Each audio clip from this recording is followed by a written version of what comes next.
like to recognize a lot of other authors who have helped work on this over the past few years from many organizations whose logos are down there.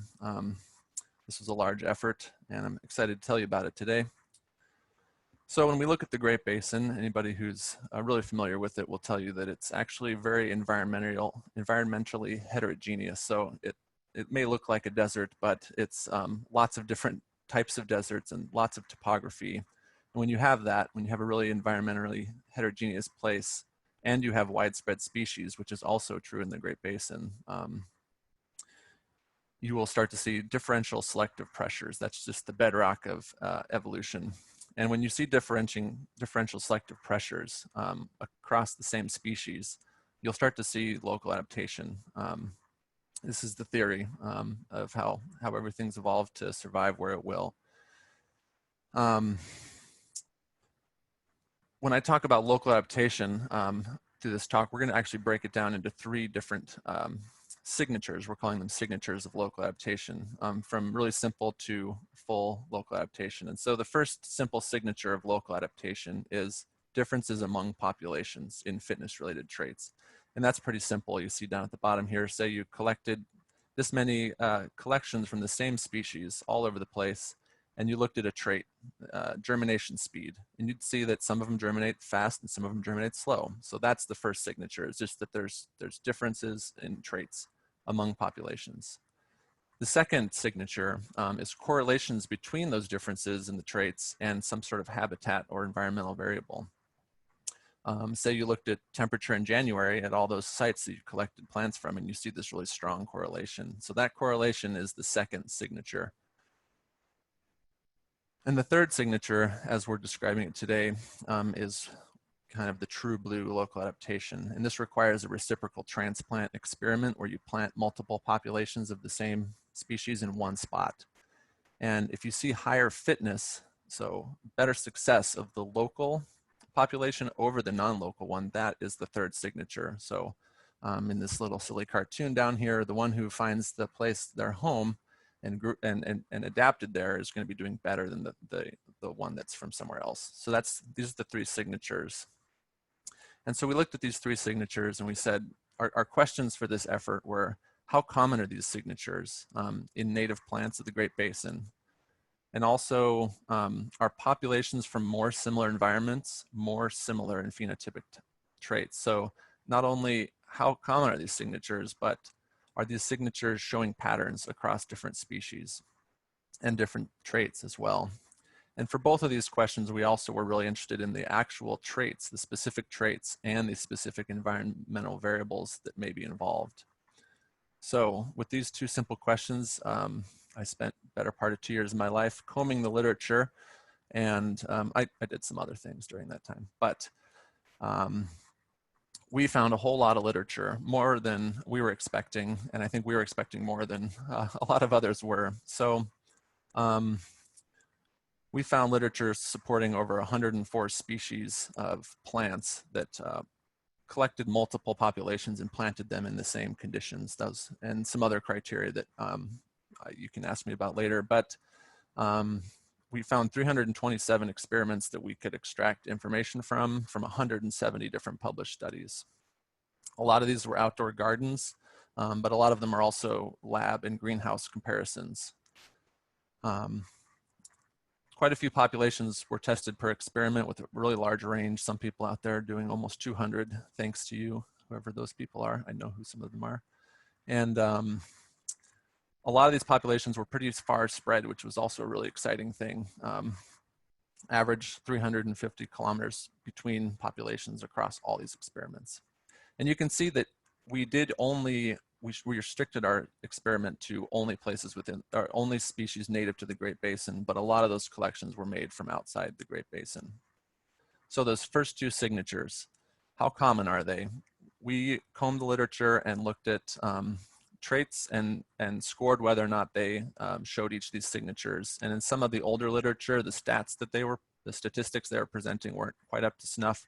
So we had to say that it was a claim that these signatures were present rather than us being able to verify it with statistics. And that may sound sketchy, but it's just a lot of older studies had that. So overall, you can see in parentheses here is the number of experiments supporting these stats. For signature 1, 95% of the populations and traits we found out there were showing these signature 1, which is variation in the traits.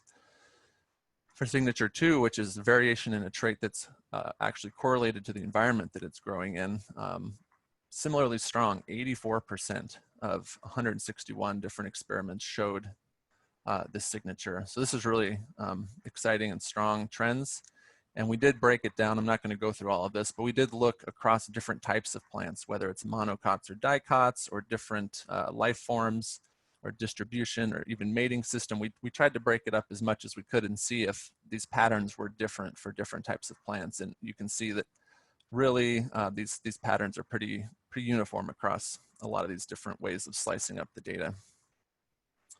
Looking at signature 3, which again is that true blue local adaptation, so a local population doing better than a non-local population. We use slightly different scores because most of these experiments use multiple gardens and checked performance at multiple times. So starting at the top here is the strongest signature, all gardens, all the times showing local adaptation, and at the bottom is no signal at all. And in between is varying levels of this signature being present. Many fewer studies were available for this because reciprocal transplants are so challenging to perform. But, and I've blurred out the two bottom ones there, the two traits, fitness indexes, biomass, because we only had a few studies of each of those, so it's hard to draw conclusions. But for reproductive traits and survival traits, we see between 70 and 90% showing local adaptation in these experiments. And this is really stunning because it's very similar to global meta-analyses that have been done, which have very poor representation of Great Basin species. So this, it was nice to see that things are happening the same here as they are everywhere else.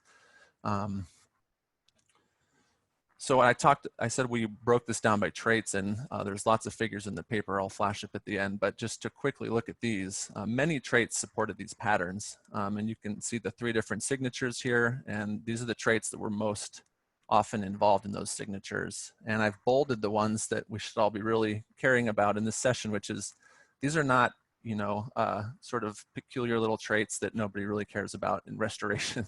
This is emergence. This is number of flowers and reproductive output. This is plant size, survival, germination timing. These are really important traits for restoration. And so this local adaptation really matters for restoration.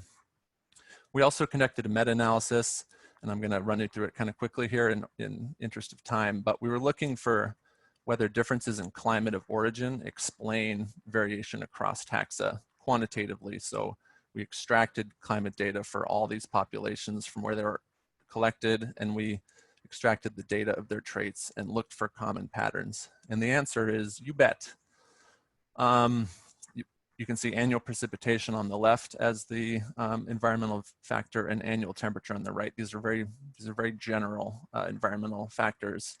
And multiple traits for each of those factors show similar responses or similar local adaptation across taxa. So this is multiple plants and multiple species are locally adapted in similar ways using similar traits to their environment. So that's a really exciting finding, because that's the one part of this that's maybe a little less complicated than the rest of it, is that there's some patterns out there. It's not that every plant is adapting in different ways. So to quickly summarize, we found lots of literature for Great Basin plants, which is really exciting because there's a lot of plants here, a lot of different species. Populations typically show variation when grown in common, very strong pattern of that. The variation is usually correlated to the environment of origin. More often than not, local populations will outperform non-local. And basic climate factors can explain some of this variation across taxa. So why did we do this review for the Great Basin, especially in the context of this session about restoration and conservation? Well, in the Great Basin, we've lost a lot, but there's a lot left to lose. We have a lot of intact places that other parts of the world have already lost. And so we do a lot of restoration, and the restoration effort is very high, but success remains very low in really important key areas. And up until very recently, locally sourced collections have not been available or prioritized in our restoration strategy. And this means that the Great Basin has been lagging globally in recognizing the importance of local adaptation and its potential importance for restoration. And you'll see some of these talks that are coming up that's starting to change, which is exciting. But we wanted to do this review to help provide and see if this really does matter for the Great Basin, and it does. We need to catch up and start using local plants and understanding how they're adapted. Oh no, I got out of sequence here. There we go. The implications of this widespread variation that I just showed you is that different populations perform differently in ways that is immediately relevant to restoration success. We're talking about differences in survival and how vigorous the plants are and how many seeds they're going to produce. This is the basic stuff of restoration success. So capturing and preserving and using this variation is really important. It's also really complicated. It's kind of a bummer that we have to find locally sourced plants for every place that we restore. It'd be a lot simpler if we could just cover the world in you know, one type of the plant, but that's just not the way it is. So we need to do this challenging work, and it's very important that we do it. And in the absence of any other evidence, you should just assume that local adaptation exists unless there's been some study for that species in your region that says it doesn't. I saw a recent quote from another paper looking at plants and animals that was saying that intraspecific diversity within an ecosystem can have stronger ecological effects than the actual species diversity. So this is not academic stuff, this is real. And if I had to bubble it down to one thing, it would just be use seed zones, look for seed zones for the plants you're using. And if you can't find them for that specific species, look for generalized ones, but just please, this is the closest thing we have to getting this right now. So with that, I don't know how much time we have for questions, but I would really encourage you, if this excites you, to look up our paper that was published last spring and take a look. There's a lot more information in there, and be happy to answer any questions.